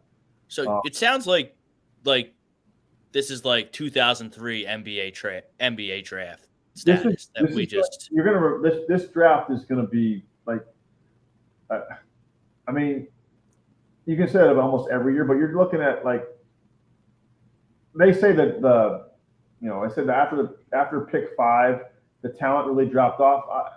I'm not so sure about that. Like they said that on the draft last night, and I kind of they said it a bunch on the draft last night. They were like, "This is like the draft for like the pick 25 through 75." And I don't buy that. I don't, because like again, the difference between like the number 5 pick and the number 20, I think, like for example, I think Kevin McGonigal's a better hitter right now than Walker Jenkins is. I think he's a way better hitter than Max Clark is right now. But who knows? Like down the road, you don't know. You don't draft a high school kid for right now, right? You draft a high school kid because you think he's going to be young and you have a chance to get one of those exceptional, 10, 12, 15-year major league careers out of him. So you're not drafting for right now. I think a lot of the guys, and that's what I think I was like, that's where it's you're taking a gamble on a high school kid to begin with, but like the upside kind of you're the what if, right? Oh my gosh, what if he gets it? Or what if he becomes what we're projecting? And all of a sudden you're like, it's like a kid seeing Santa Claus, right? You walk up, you're like, oh my gosh, this is the best thing ever. And that's the beauty of a baseball draft. You're not drafting for right now. And like my only concern with Max Clark is how much better can he get? He's 5'11". He's already strong as an ox. He's already squatting 500 pounds. Oh, jeez. What are we going to get taller? Probably not. Like speed is only going to go down. And I would rather take the bigger guy.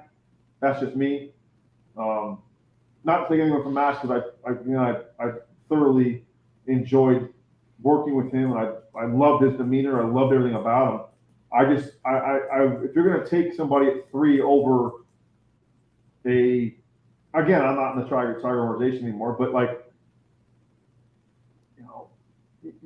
Langford was, then again, who knows? Maybe they're trying to think, okay, most of our talents, like, there's another thing too, A-ball, right? You try to take the best guy, right? You always tell yourself you want to take the best available player.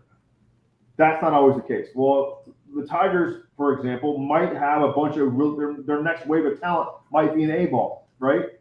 So by taking 2 high school hitters, now they're relatively close together, right? A-ball, the rookie league, whatever A-ball, they're close to on the way up. Whereas if you have like the Rangers, your windows now. You put Simeon, Corey Seager, DeGrom, you're pinning your ears back further right now. Well, you take the guy that's closer to the big leagues, right? You take the Langford that could probably, hold his own right now at the major league level. So maybe taking college guys then, right? I mean, it depends. When you get a Paul Skeens, there's no brainer. Like you take that kid. It's like anyone that dominates the strike zone and gets out inside the strike zone, you take. Like Washington, they're in dire need of major league ready players. Well, you have to take Cruz, right? You couldn't go wrong with any of them at that game. Like either to me, Cruz and Langford were going to be 1, 2 college position players. It just depends on what order, what organization liked what more. They're both very, very good. They're both like one's more of a speedy guy. I think I think Cruz is better, but Langford is like you look at Alonso's swing, they're very eerily similar, and that's frightening because Alonso's destroying baseballs in the major leagues.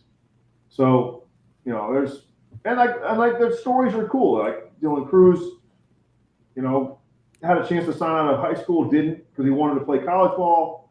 Bet on himself, boom, he wins. Langford didn't play his freshman year at Florida, stuck it out.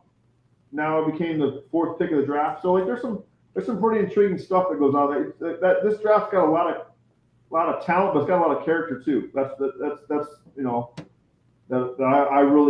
I really gravitated towards a lot of those kids at PDP, and I'm happy for them. I was pumped for all of them.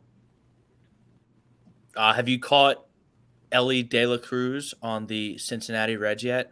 A little bit, yes. He looks like the Predator. I call him He is the Predator. I think he is the Predator. I think that's – did you see yesterday he stole home?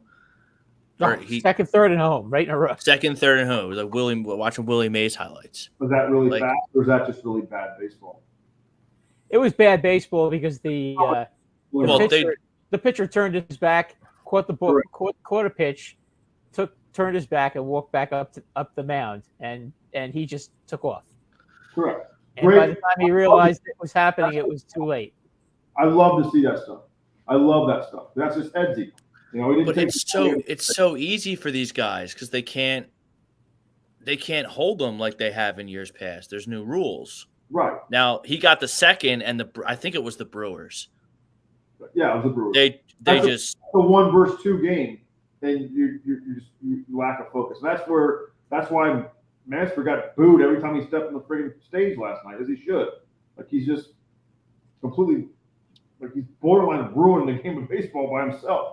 But again, about the De La Cruz guy, it's like, yes, outstanding, fantastic, love, energy. What he's done for the Cincinnati Reds is miraculous, along with India and a couple of other guys. Love to see it. You got to love. Cincinnati's a great baseball town. They just haven't had anything to cheer about in a long time. And great, but again, he's got 2 weeks in. Like, there's a lot to look at everybody raved about Wander Franco. Right? And he's this lead in the Sports Center spinning the ball. Next thing you know, his manager's got to bench him for 4 games because he's acting a fool. Like you already gave him money, so you created your own like entity. Right? Yeah. You paid him when you didn't have to. And now look, that's where, like, okay, yes, great player. Like, that's the difference between now and a few years ago, where it's like, you had to do it a few years before you got the accolades, before you got the lead in the Sports Center, before you got the hype. Now it's like you have 33 seconds of success, boom, you're on everything, which is good for them, but it's also like, you know how many guys that had really good first years in the big leagues and you never heard from them again? Because the guys can a lot. Yeah. Well, everyone catches up and adjusts, then it's on the kid to readjust. Miguel Andujar on the Yankees. I mean, think of how many. If you can think of, I think I asked you guys this last time. Can you name me 5 out of the last 10 rookies of the year? Oof. Nah, I couldn't. Correct. I couldn't. And I couldn't even. I don't even know who won last year. I forget after a very short time with that stuff. But exactly, because I mean, like that again. I was awful as a rookie. I was scared to death my first year. I couldn't even. They would have gave the least rookie of the year. I probably would have won that one. But like a lot of guys have significant great years, and then they can't make the adjustment. Everybody wants to be rookie of the year, but like. It's hard to sustain at any level, no matter what. So, do you remember Joe Charbonneau? No. Okay, yeah, he was one guy in the Indians who was just killed it for one season, and then was never anything after that. And that's too. Where, like, that's. And I'm not saying this because I think he's a bad player. That's not it at all. It's just you get. Like, it's okay for these guys to do it for a little bit before we start handing them commercials and meaning there's a lot of other guys in the big leagues who are very entertaining and interesting that we haven't talked about that should be on a commercial before these kids. And that's all I'm saying. The fact they're winning, absolutely. They should like expose the kid forever because Cincinnati hasn't had a winner in how long. So that, on one hand, I love the fact that they're doing it because their team is winning, and he's electric as hell. But, like, it's like the draft. They did it with the NFL, right? NFL draft. How many was it? Well, Sam Bradford got $50 million signing bonus, and he hadn't played it down yet. But there's guys that were 2, 3, 4-time Pro Bowlers that didn't have $50 million yet, and they finally changed that rule. Like baseball, like Skeens his draft slot was $9.8 million. There's a few guys at the All-Star game that haven't made that yet. So like and I'm happy for the players. Don't get me wrong, but there's guys that have 2, 3, 4 years service time that don't have $9 million, right? There's guys that are actual major league players that don't have that money. So what do you think about paying these guys like when the Rays or the Braves, they give a guy who's showing promise like $100 million over the next? That's smart. I mean, it's a gamble either way, right? If you wait, you're going to have to double pay. If you truly believe that they're going to be a cornerstone and you trust that, and the good teams generally look back and remember, like Longoria, he had a multi-year contract before he even got to the big leagues. Like his contract was negotiated when he was in AAA. Like he was worth it though. He was great. The point is, you look back at that when he signed, it was a 9-year. It wasn't a ton of money, but like year 3, you're looking back going, damn. Like if you're someone like that, he could have asked for 4 times that much money. And like that's where the players where it's like, okay. And what they don't realize is that as great as that is for them, and like the money's definitely gotten way better than it was before, but like they drive their own, like, because I always say don't let the Manny Ramirez contract fool everybody. Not everybody got that. And what they do when they take those bargain deals is they knock the middle guy down. They knock the middle guy down, right? Because like when you're going to pay Acuna is going to make $6 million when he should be a $30 million player, that knocks the AAV down for every outfielder after that don't put up those numbers. So as much as it's great for the player, and trust me, if I was 20 years old and a team offered me an 8-year deal for $70 million, would you want it in blood, green, blue? What color do you want it in? I would take it. But like that's the business side of the game that gets skewed when you're fighting. And again, like I also think, guys, like I looked just for shits and giggles. I looked at the pick I was in the 5th round for the Twins. I think I got 75 or 90 grand with school plus school. That pick now gets 5 or 495, and that's how much it's come, and that's how far it's come in such a. It hasn't been that long, but I mean, like I said, like Skeens is getting $9.5 million. Paul Wilson was the first pick in 1995. He got 1.55. Phew. Crazy. It's crazy. Paul Wilson ended up not being all that great either. Well, he blew his arm out. He blew his arm. Yeah. That's why I was like, oh my gosh, he didn't throw hard. Paul Wilson threw 100 miles an hour with sink. 100. Yeah. No, listen. I saw him pitch against the Trenton Thunder back in I think 1993. Was it 1994? Something like that. 95 probably. 95 when they had the year they had the strike. I went to a bunch of Thunder games because I was listening to baseball. He threw 100 legit. It was a bowling ball. Yeah, I caught it. I was catching back then. Sorry. Yeah. Okay. Yeah, we saw a lot of Nomar back then too because Nomar was on the Thunder. Yeah. It was crazy. Like I that's one of those like things where that's another thing too. If Paul Wilson would have had his arm he had in college in the big leagues, he would, and he still, you want to talk about figuring it out, he got 10 plus years in, having to reinvent himself, not having the 100-mile-an-hour fastball. I don't think there's a lot of guys out there right now that could do that, like that would happen to Paul, because all they know is blow and go. Like when that's the scary part. Well, that was Frank Tanana made a career out of that. Correct. There's a difference between back then when they would not hold guys back, but you had to teach. You taught guys how to pitch. You taught guys how to command the ball, how to control stuff. You taught guys that you didn't move them up just because of stuff. There was other stuff that went involved in it. And I think in the long run, it helped them understand how to pitch. A lot of these guys don't know how to pitch. They're just being told how to pitch shape, and it's just whatever, your stuff's good, and here we go. So there's a big difference in the way it was and the way it is now. And not to say one is right and one is wrong, But like a lot of these guys, if they get hurt, I don't think they're going to know what to do if they don't have their A++ arm or stuff. Well, that's why I think Wheeler's so good. Because Wheeler's had a couple of outings, really like his look. Because I was at the game when it was really hot. I think they played the Mets maybe. And then Saturday or Friday, he played the Marlins, and it was really hot again. And he figured out how to keep the team in it when it was hot and it was humid and he didn't have his best stuff and he was tired. Ace.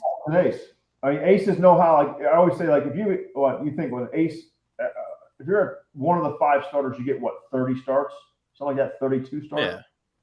You're going to have your A game like 5 times, maybe 7, right? And then 3 of those times you might get shellacked with your A game. That's just the reality of it. And it's just how many other starts can you survive with your B, C, and D game that gives you the ability to be. That's how those guys always. That's how the Scherzers of the world always, Verlanders of the world always, Wheelers. They always figure out a way because they have more ways than one to. If they don't have this working today, they can do this, and that's where experience and being able to handle adversity and injuries and understand. Like I might not have this when I come back, but I can still get people out. So that's what I'm worried about this generation of arms. If they do and when they do get hurt, what are they going to do when they have their other stuff? If they don't have the electric fastball they have anymore, how are they going to learn how to pitch? All right, we got a few minutes left here. Sports Jeopardy's coming up next. We got Butters versus Chrome at 9:30. Give you a little second half MLB preview here. I think the one thing that would stick out to me is I don't think the Rays are going to win the East. Baltimore's charging. I think the Yankees are going to get it together as long as Judge comes back. I do think, but like, do you trust these Tampa hitters, Brad? Yeah. I do, actually. Yeah. I think Tampa Bay, I listen, Tampa Bay just went through their losing streak. That's the first one they've had all season. Tampa Bay is good, but the team you really need to watch is the Orioles. They got some guys on that, some young kids on that team.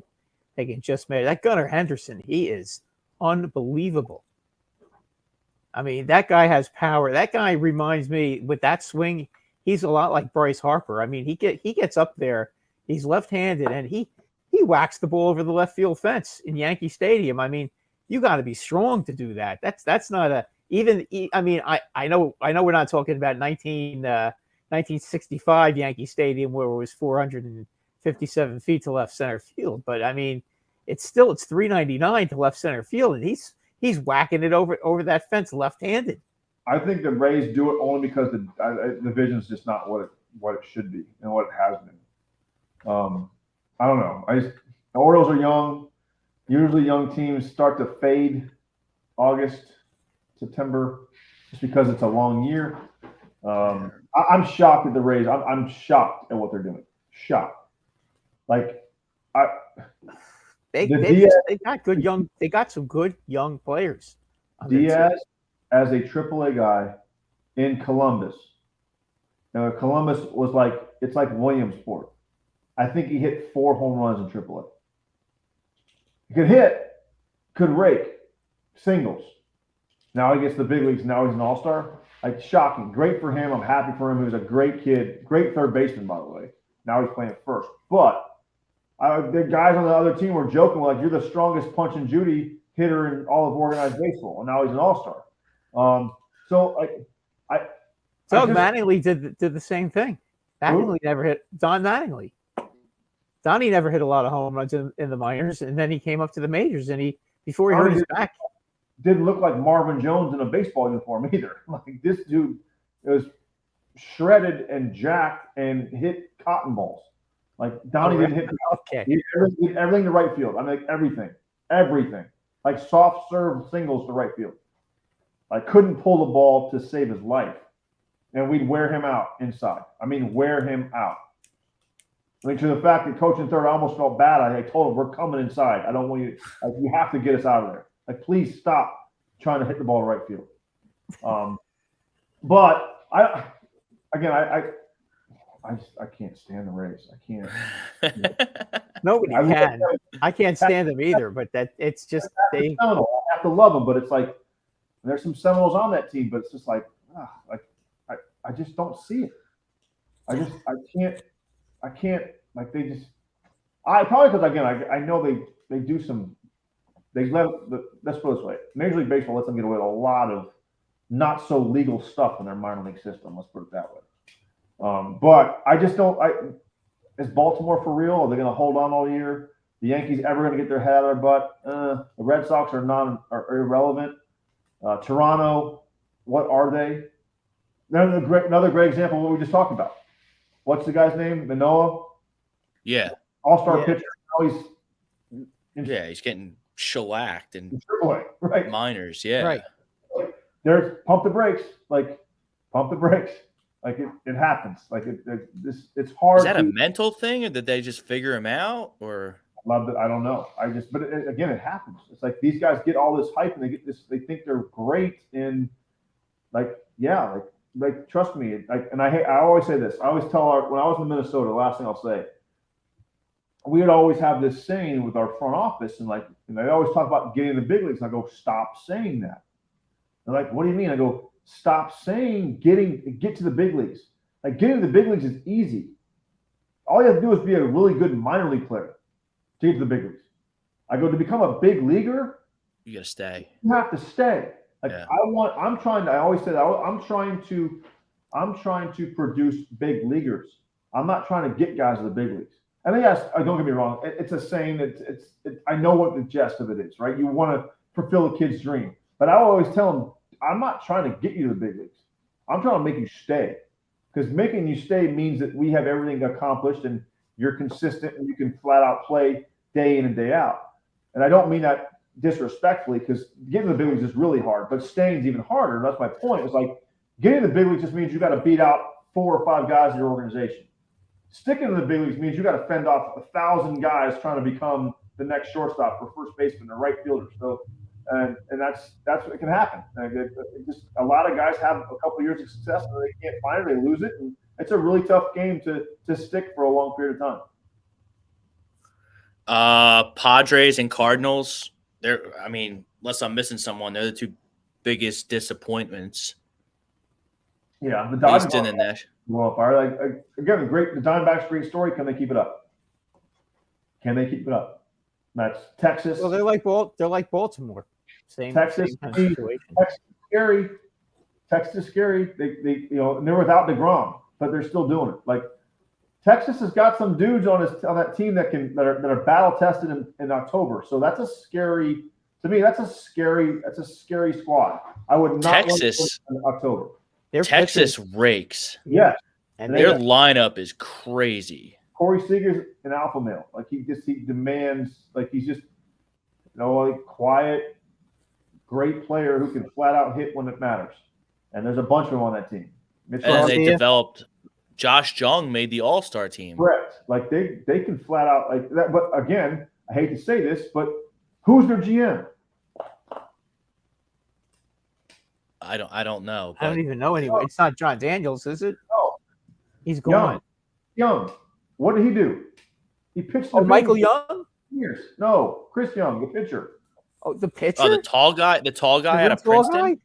Yeah, it shouldn't be shocking. He's an ex-player. They get it.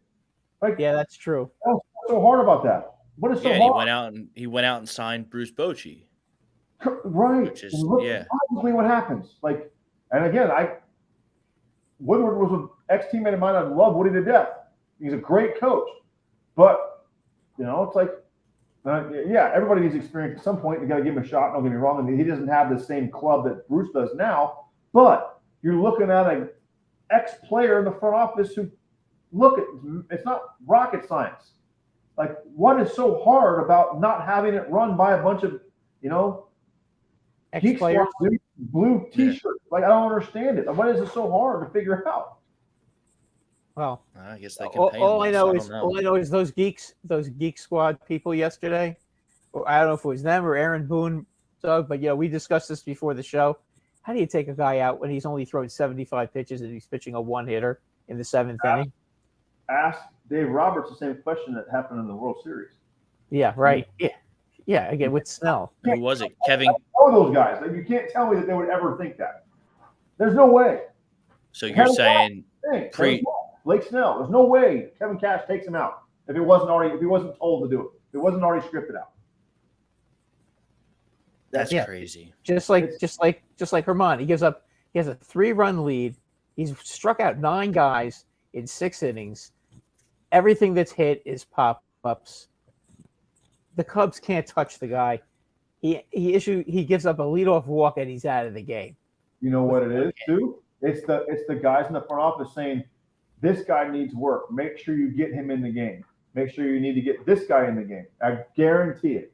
It's the most ass backwards horse. Why don't they just let the guy they hired to run the team run the team? That'd be way too. It's called common sense. We don't have that. We have to back that as a society, let alone society. Yeah, yeah. You're right. It's like, and that's what not to be long involved, but someone asked me on Twitter, well, how did Spoelstra do it? I'm like, well, Spoelstra has Pat Riley as a backup. Like Pat Riley, those stories are amazing. Don't get me wrong, but that's not real. It's different. That's why Heat culture is different than everybody else. It's just different. Like Pat Riley is a genius. So no doubt. Like that's like the godfather of baseball. And you don't tell. No one ever walked up to the Sopranos and told him what to do, and he got killed. Like that's just reality. Like that's Pat Riley. Like exactly. It's like you don't do that. He has his back, but it's like it's got to start turning around sometime. And there's a lot of great baseball minds in the game still that you'll never know because they're not being able to use it, and that's frustrating. Like to see you in the game again. I'll get there somewhere. I'm trying to get back into college. I like the college game. College game, you can have a little more say. You can have your own kind of run of the mill. Yeah. I would thoroughly enjoy that. But like I said, it's like the whole scouting part is like recruiting kids is fun. That's then watching kids grow is so like watching these guys last night. Like you sit back